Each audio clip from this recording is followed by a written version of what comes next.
I'm ready. Are you ready?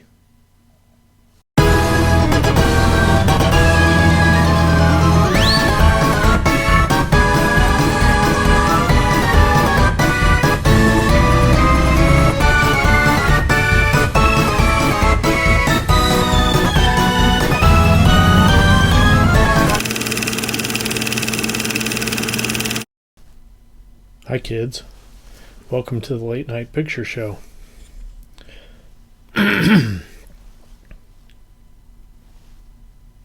Cheers. Look, 2 lemons.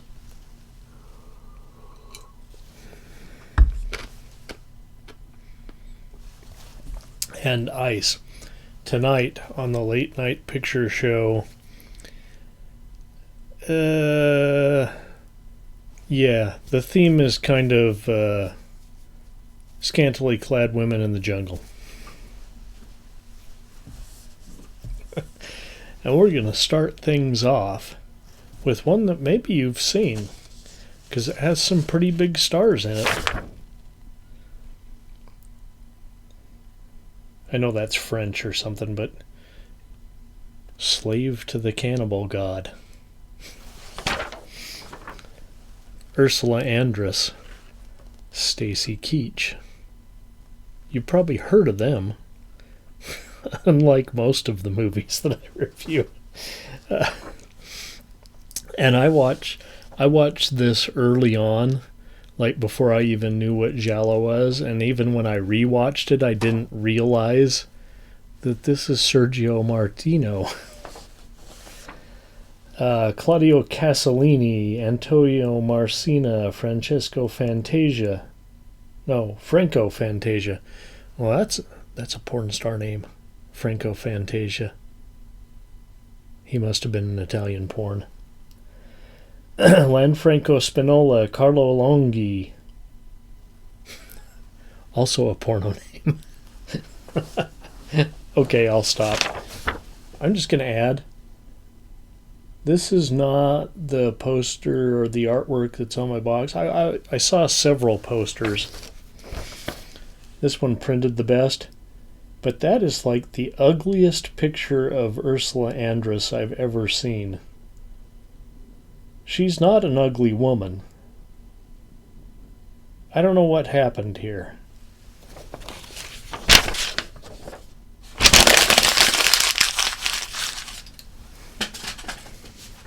There. Slave of the Cannibal God, 1978 Dania film. Director Sergio Martino. We just went over this. Susan Andress is a distraught wife. Her husband is hopelessly lost in the jungles of New Guinea. She and her brother recruit an explorer, a Dr. Foster, played by Keach, to lead them on an expedition into the jungle to find her husband.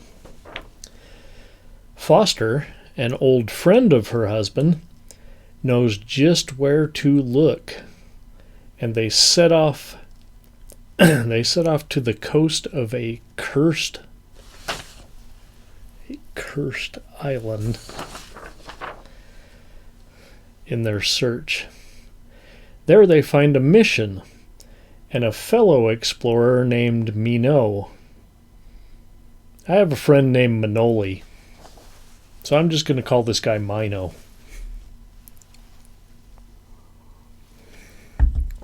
Because it's my show. They also find a lot of human bones. But on they press, seemingly unafraid of the local tribe of cannibals may not be as extinct as they thought. It's over the hills and through the woods, down the river and past the falls in this case, to the mountain where her husband should be. There, Susan and her brother, and I don't remember if it was accidental or if it was on purpose, like threatening, revealed their true intentions. There's uranium on their mountaintop, and they want it. Before they can get any closer to the uranium, they find themselves at the mercy of the cannibals. Bloodthirsty cannibals, I wrote here, who it turns out have mounted Susan's husband on a wooden stand as though he were some kind of god.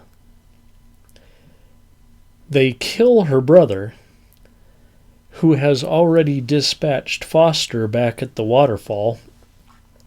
And then the chief, who has been through their god's belonging. I'm not sure how their god died, her husband. But the chief has a picture of he and her together. So they assume, I guess correctly, that she's some kind of goddess. So they mount her to a similar device for later worship, and they tie up Mino over there.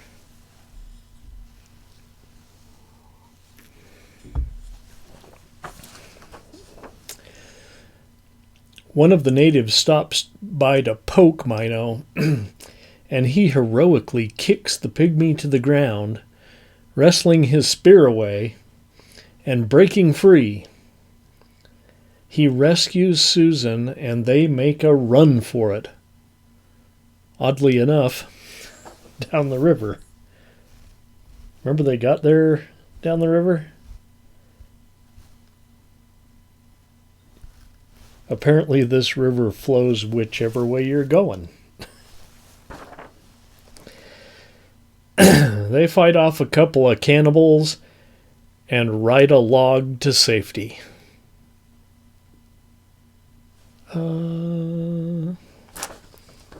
Okay.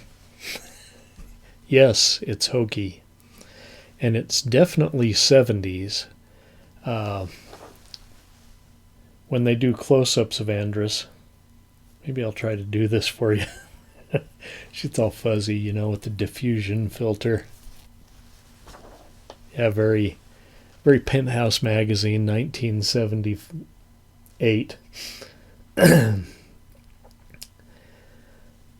But it's well acted, action packed, and a lot of fun too. Andress, a little past her prime, but still stunning, bears all, which definitely adds points,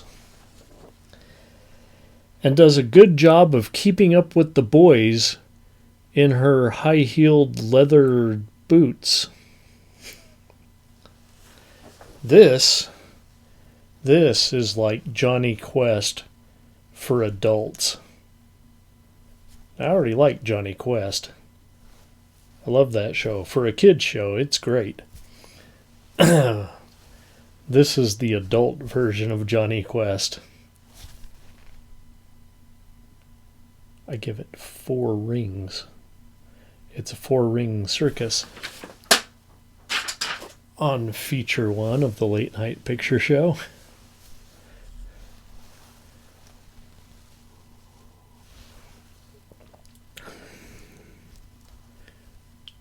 Let's go get us a new drink.